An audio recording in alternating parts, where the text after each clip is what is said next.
இப்போது நமது இணைப்பில் மூத்த பத்திரிகையாளர் திரு தராசிஷாம் இணைந்திருக்கிறார். சார் வணக்கம். வணக்கம். தேமுதிகவினுடைய சமீப நாட்களுடைய நடவடிக்கைகள் பார்த்தீங்கன்னா தொடர்ச்சியாக மாறுபட்டவையாகவே இருக்கிறது. இது தற்போது எல்கே சுதீஷ் இட்ட ஒரு பதிவு மீண்டும் ஒரு பரபரப்பை ஏற்படுத்தி இருக்கிறது. தேமுதிக எங்கு செல்வதற்கு வாய்ப்பு இருக்கு? ஏன்னா திமுக தலைவர் ஸ்டாலினை சந்திச்சாங்க, இப்போ இந்த மாதிரி ஜெயலலிதாவோட புகைப்படம் வெளியாக இருக்கு. என்ன நடக்குது? உங்கள் செய்தியாளர் கூறியபடி தமிழகத்து பெண் அரசியல்வாதிகள் அப்படி என்கிற ஒரு ஒப்பீடு அதுவும் இருக்கலாம், இல்லை என்று நான் சொல்ல முடியாது. ஆனா பொதுவாக தேர்தலுக்கு முன்பாக அரசியல் கட்சிகள் இப்படியான சில சமிக்கைகளை வெளியிடுவது, சூசகங்களை வெளியிடுவது இயற்கைதான். ஏனென்றால் திமுகவும் எங்களுக்கு கூட்டணிக்கு உங்களுக்கு எங்களை விட்டால் ஆள் இல்லை என்று நினைத்து விடக்கூடாது. அதிகமான இடங்களை பெறுவது என்பது தேமுதிகவின் லட்சியமாக இருக்கும். அப்படி என்றால் அந்த பேர வலிமையை பெருக்கிக் கொள்வதற்கு இப்படி மாறுபட்ட சமிக்கைகள் கொடுப்பார்கள்.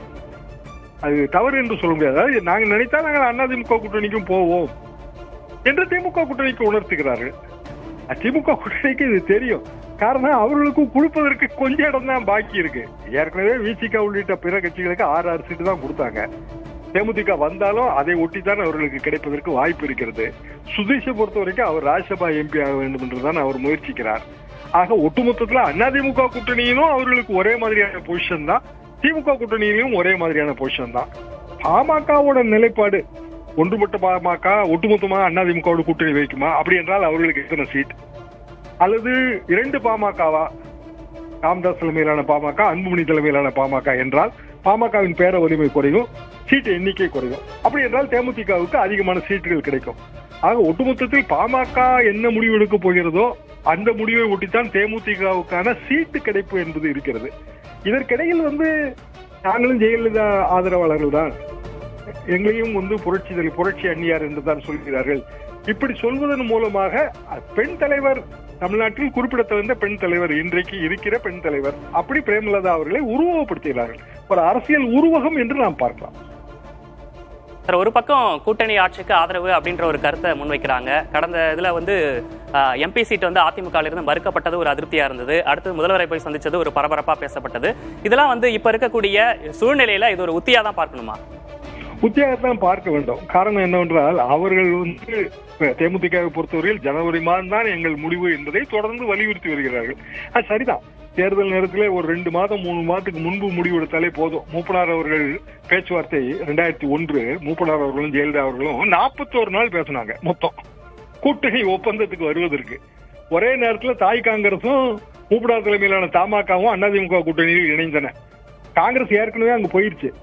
மூப்பனார் அவர்கள் அந்த முடிவு எடுப்பதற்கு 41 நாட்கள் எடுத்துக்கொண்டார்கள். பல கட்ட பேச்சுவார்த்தை, கடைசியிலே ஜெயலலிதா அவர்களை பேசினார்கள். இதெல்லாம் சமீபத்தில் நடந்த விஷயம் தான். ஒரு 24 வருஷம் ஆகுது.